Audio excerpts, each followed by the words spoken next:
আমি অনেকদিন ব্যস্ত ছিলাম পড়ালেখায়, সেই জন্য তুই পড়ালেখা করছ, তুই হারিদিন বাগে বাগে আডস। দর্শক আপনাদের মাঝে বহুদিন পর, আরে বহুদিন বেড়া, বহুদিন হ্যাঁ বহুদিন পরে। হাজির হলাম মোহাম্মদ শামীম। আরে মোহাম্মদ বলতে আগে আমি মোহাম্মদ শামীম ফকির। একটু ভুল ভাবি। দুইশো দেখো।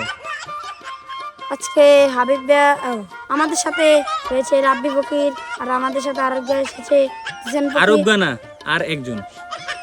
আরে একদম একটু করলি হয় না তুমি তুমি একজন শিক্ষিত মানুষ, ফকির বাড়ি দিয়ে গিয়েছে তোমার শিক্ষিত না, আমাকে বাসার নাম নবাব বাড়ি, সবাই তো আর শিক্ষিত না, কিন্তু কত আমাদের বাড়ির লোকে আঙ্গবাড়িতে আছে। আচ্ছা তো তোমার মতো তুমি করো, আরে কর দে সমস্যা নেই লে। আর আমাদের বড় ভাই তো জানেন মোহাম্মদ হাবিব হাবিব না হাবিব, হাবিব ও আচ্ছা হাবিব, বল না গেল আসেনি। জি আচ্ছা।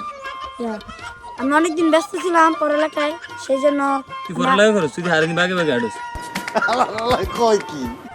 এ করি না আমি। দে বলো।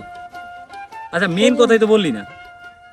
ও একটা জিনিস খুবই খারাপ লাগলো, দেখো একটা জিনিস খুবই খারাপ লাগলো, আমাদের দেশে একটি ঘটনা ঘটলো, রামিসাকে হত্যা করলো, কিন্তু আমরা কোনো বিচার পেলাম না। দেখ আটটা ভাই বেড়ে আছে, রেডি 1 2 3 হ্যাঁ আটটা বেড়ে আছে। উপরটা উপরটা বল।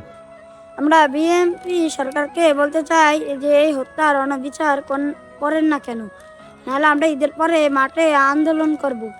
এই যে কে কোন দল করেন সেটা দেখার বিষয় না, কিন্তু কথা হচ্ছে যে সরকারই আসবে, যে সরকার ক্ষমতা আসবে, সেই সরকারকে একটা কথাই বলি, দর্শন গুম খুন এই হত্যার বিচার আপনারা কেন করেন না? কেন এই যে জজ আদালতে যারা বিচার করে তারা কেন মিথ্যাটা সত্য বানায়, সত্যটা মিথ্যা বানায়?